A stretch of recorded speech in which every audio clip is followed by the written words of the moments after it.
நல்லது நடக்கும், நல்லதே நடக்கும். நான் உங்கள் ஜோதிடர் ஆதித்ய பாக்யராஜ்.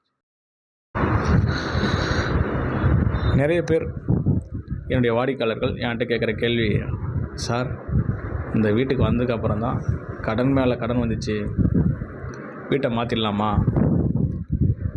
கணவன் மனைவி சண்டை ஹெவியாக இருக்குது, குழந்தை பாக்கியமே இல்லை, திருமணம் தாமதமாகிட்டே போயிட்டுருக்கு, பயங்கர தடையாக இருக்குது, வேலை டக்குன்னு போயிடுச்சு, தொழில் லாஸ் ஆகிடுச்சு, அடிக்கடி விபத்து நடக்குது, ஆக்சிடெண்ட் ஆகுது,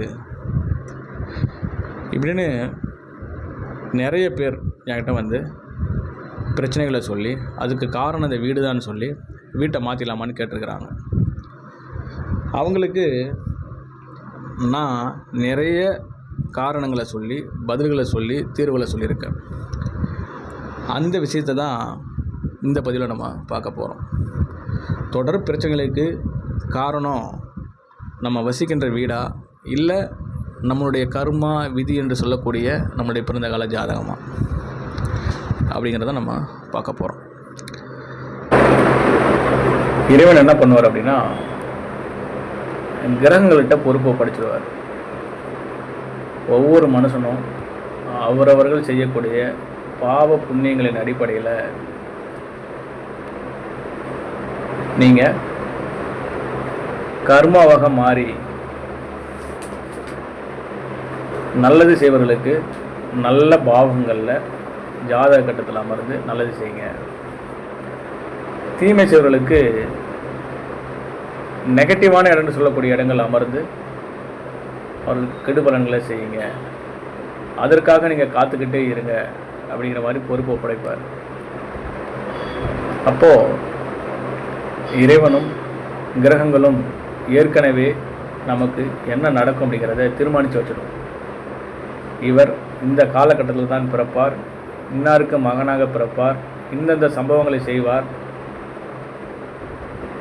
செய்த அனைத்தும் முடிந்த பிறகு மரணிப்பார் அப்படிங்கிறது தான் எழுதப்பட்டிருக்கும். அப்போது நமக்கு நடக்கின்ற எல்லா சம்பவங்களும் அடுத்த செகண்டில் நடக்கக்கூடிய எல்லா விஷயமே ஏற்கனவே தீர்மானிக்கப்பட்டிருக்கும்.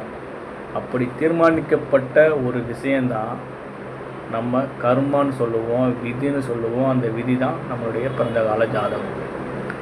அப்போது ஒருத்தருக்கு எந்த மாதிரி வீடு அமையும், எந்த மாதிரி மனைவி அமையும், எந்த மாதிரி குழந்தை பிறக்கும், எந்த காலகட்டத்தில் இவருக்கு என்ன நடக்கும் அப்படிங்கிறதெல்லாம் ஆல்ரெடி எழுதப்பட்டிருக்கும்.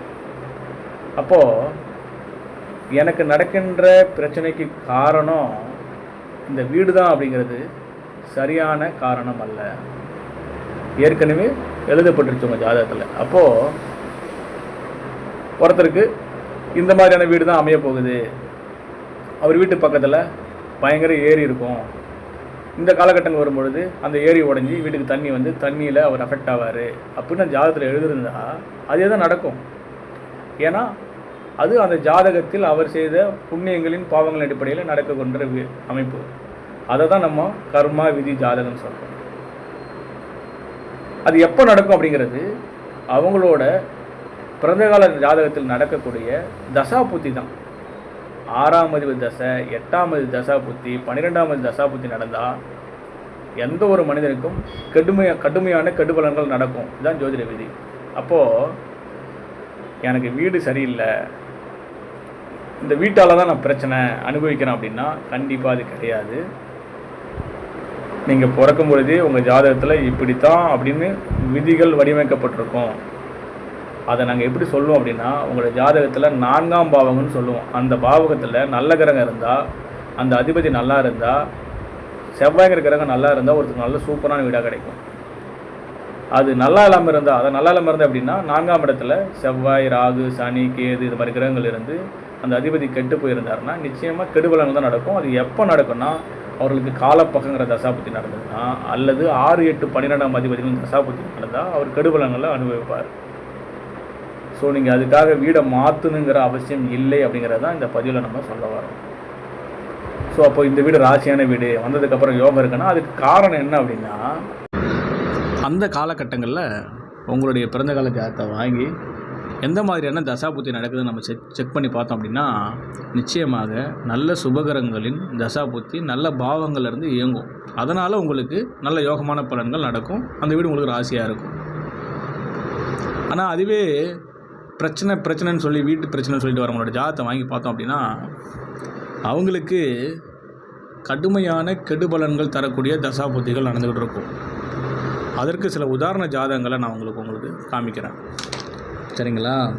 ஒருத்தர் ஜாதகத்தில் பார்த்தோம் அப்படின்னா, அவர் மகர ராசி மகர லக்னம். லக்னத்திலேயே என்ன இருக்கும், லக்னத்துக்கு 4ஆம் இடத்துல செவ்வாய் ராகு அப்படிங்கிற கிரகம் இருக்கும். இப்போ 4ஆம் இடத்துல பாவ கிரகமான ராகு இருப்பார். 4ஆம் அதிபதியான செவ்வாயோட ராகு இருப்பார். லக்னத்தில் குரு இருக்கும் ஒரு ஜாதகத்தில். இப்போது 4ஆம் பாவகம் கெட்டுடுச்சு, 4ஆம் அதிபதி கெட்டுட்டார். சரிங்களா? இப்போ என்ன நடக்கும், இவருக்கு எப்பெல்லாம் செவ்வாய் தசை, செவ்வாய் புத்தி, ராகு தசையில் செவ்வாய் புத்தி, ராகு சந்திரம் இது மாதிரி கிரகங்கள் இயங்குதோ அப்போல்லாம் இவர் என்ன பண்ணுறாருன்னா வீட்டின் பேரில் பிரச்சனையை சந்திக்கிறாரு. அப்போது செவ்வாய் ராகு காம்போவில் இவருக்கு எப்போ வந்தாலும் பிரச்சனையை அனுபவிக்கிறாரு. அதே மாதிரி இன்னொருத்தருக்கு பார்த்திங்க அப்படின்னா, அவர் சிம்ம லக்னம். லக்னத்துக்கு 4ஆம் இடத்துல குரு, 4ஆம் அதிபதி செவ்வாய் பரிவர்த்தனை அப்படிங்கிற யோகத்தில் இருக்கார். இவருக்கு ரொம்ப சிறப்பாக இருக்கார், லக்ஸரியாக வாழ்கிறாரு. காரணம் 4ஆம் பாவகம் 4ஆம் அதிபதியும் சுபரோடு இணைந்து நல்ல வலுவில் இருக்கிறாங்க. செவ்வாய் வலுவாக இருக்கார். ஸோ இதுதான் காரணம். அப்போது நமக்கு ஏற்படக்கூடிய பிரச்சனைகள் எதனால் ஏற்படுது?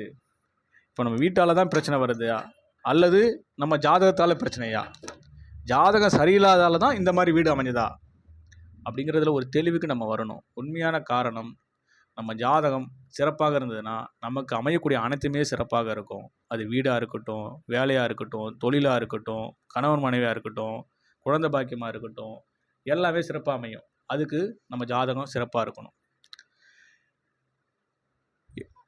இதுதான் சரியான காரணம். இதை விட்டுட்டு இந்த வீடு ராசியான வீடு, இந்த வீட்டுக்கு அப்புறம் பிரச்சனை அப்படிங்கிறது லாஜிக்கு ஒத்து வரவில்லை. ஸோ நம்ம ஒரு வீட்டை மாற்றினதுக்கப்புறம் தான் குழந்தை பிறந்துச்சு, நான் இந்த வீட்டில் வாஸ்து குறைபாடு இருக்குது, இந்த வாஸ்து குறைபாட்டில் இந்த பிரச்சனை அனுபவிக்கிறேன் அப்படிங்கிறதெல்லாம் சரியில்லை. உங்கள் ஜாதகத்துக்கு தகுந்த மாதிரி தான் உங்களுக்கு எல்லாமே அமையும். நன்றி.